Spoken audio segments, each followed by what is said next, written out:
Go into some of the questions that have been sent to us through Twitter that we had from before, and so I'm going to direct them to one of the individuals on the panel, and then the panel will also comment as well. So one of the things that I think you mentioned, Rebecca, was that parents are registering their domain names, Twitter handles at birth. My kids, I did register their names not at birth because I don't think that was available then. I didn't know about Quorax or GoDaddy or anything. A number of years ago, I registered their names .com, so they would have those available to them when they needed to. And I know a lot of parents haven't done that. And so, is there really is there going to be a divide between parents that are savvy in this and get ahead and do that kind of thing, or who are more more aware of the social media tactics, and is that going to create this keeping up with the Joneses kind of attitude? I thought I'd start with you, Rebecca. I hope not. I think realistically it's likely that it will become increasingly difficult to register a name domain. There just won't be available anymore. But I think that to the extent that one can predict these things, the likelihood is that, there may be some divide initially, but I think it's a real catch-up, right? I think that our kids they're so immersed in social, they're so immersed in digital, they'll figure it out, they'll create some new, trendy way to identify themselves. They'll make, the cool new generation of domains, and then the people who have domains that are their actual name won't be cool anymore. Yeah. So yesterday. Yeah. What do you think, Allison? Well, having registered lucyschaefer.com and lucyinafrica.com, and you can donate and help her get to Africa. The girl's dad was a domainer, and so it was just but it was sort of just kind of cool. I don't think it was keeping up like the Joneses. Yeah. And I don't think it's going to have any great weight. We just hyper-parent around everything. I just think it's the same thing as spending a lot of money on a layette or anything else. It's just ooh, more parenting energy. Put into it. Yeah. Catherine, I wanted to ask you, you mentioned on your blog about how you've talked about your family, how your family is out there in the blog. And I think a lot of people here are bloggers and have questions about whether or not they should name their children in blogs. What's the line between that? And you've obviously gone right out there.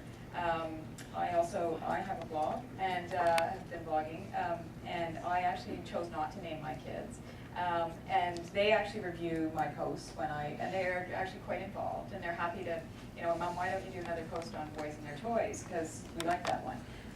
And so I think it's interesting. I think the audience is interested in understanding, and everybody jump in around that line between sharing everything and sharing some things, but not maybe putting out names and pictures.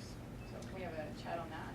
I actually did not use real names for the first 2.5 years of the blog. Actually, Rebecca, when Amelia showed up second and said, "Hey, Wonder Baby," because she was known as Wonder Baby for the first until Jasper, my son, was born. I used the pseudonym for her. And it was when I was late in the pregnancy with Jasper that I began when I was thinking about what people were asking me. They asked me if I was going to call the blog Their Bad Mother. And were asking me, was Jasper going to be Wonder Boy? Was Jasper going to be, Wonder Sprout? What was Jasper going to be called? And by that point, when I really started thinking about it, because people kept asking me, it really struck me that it felt wrong to give them pseudonyms. I was so out there. People were following our story so closely. People really knew her quite well. That it felt like, it was pretentious or a violation of intimacy to not actually use their real names. That so much of my readership I've come to think of as my community, that it felt false to not use their real names. So when Jasper was born, actually before Jasper was born, I was very proud of his name, so I wanted to talk about it too, so it was selfish. I decided that I would start using their real names. and have been comfortable with that. I don't use their last names, although it's pretty easy to find out. I've been enough out in the media now that, you know, it's easy to find out who they are. So they do have an internet legacy. You know, there'll be a point in the future when, you know, people will be able to look back and find out how her potty training went and about her lovey Toady, who is an unfortunate being. Anyone that's read the blog knows that that is really true. But I think that's going to be a fact of most lives in the future, that there's going to be an internet presence. And I think, as Kyle said, you know, how I tell their stories is flattering. I would never put anything out that I feel would embarrass or hurt them in the future.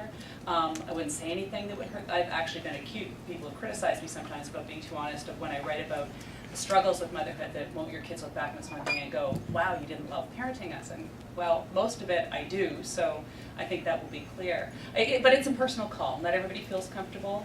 I generally feel that, you know, anything that might threaten them by being known is no different from what might threaten them in the schoolyard or from extended family or that kind of thing. So it's, I'm one of those people that tends to believe that the internet is not as dangerous as it's generally made out to be.